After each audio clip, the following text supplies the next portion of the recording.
Tomorrow Ashes rivalry begins between Australia and England. First test match பார்த்தீங்கன்னா பெர்த்ல தான் வந்து விளையாட போறாங்க. ஸோ இங்கிலாந்து அவங்களோட 12 மேன் ஸ்குவாடை வந்து ரிலீஸ் பண்ணியிருக்காங்க. ஸோ இதுல இருந்து பார்த்தீங்கன்னா ஒருத்தர் நாளைக்கு வந்து 11ல வந்து விளையாட மாட்டாங்க. ஸோ பென் ஸ்டோக்ஸுக்கு பார்த்தீங்கன்னா ஒரு பயங்கரமான போஸ்டர்லாம் வேற ரெடி பண்ணியிருக்காங்க. அந்த பின்னாடி பார்த்தீங்கன்னா பிளாஸ்ட் ஆகி பென் ஸ்டோக்ஸ் அப்படியே வந்து பம்ப்டப்பாக இருக்காரு. ஸோ இந்த ஒரு பர்டிகுலர் சீரிஸ் பார்த்தீங்கன்னா பென் ஸ்டோக்ஸுக்கு மட்டும் இம்பார்ட்டன்ட் கிடையாது, ஹோல் இங்கிலாந்துக்கே வந்து ஒரு இம்பார்ட்டன்டான சீரிஸ். ஸோ அவங்களோட 12 மேன் ஸ்குவாட் என்ன மாதிரி எடுத்துருக்காங்கிறத வந்து பார்த்துடலாம். ஓப்பனிங் பார்த்தீங்கன்னா Ben Duckett along with Zak Crawley. 1 டவுன்ல பார்த்தீங்கன்னா உங்களுக்கு கோலி போப் வந்துருவாரு. தென் நம்பர் 4 ஜோ ரூட், அவருக்கு ரொம்ப இம்பார்ட்டன்டான சீரிஸ். ஏன்னா அந்த ஃபேப் 4ல Joe Root and Steve Smith அவங்க 2 பேரும் ரொம்ப இம்பார்ட்டன்டான பிளேயர்.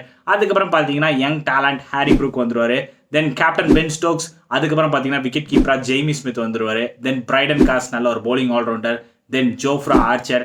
அதுக்கப்புறம் பார்த்தீங்கன்னா உங்களுக்கு ஷோயப் பஷீர் அவர் வந்துருவாரு.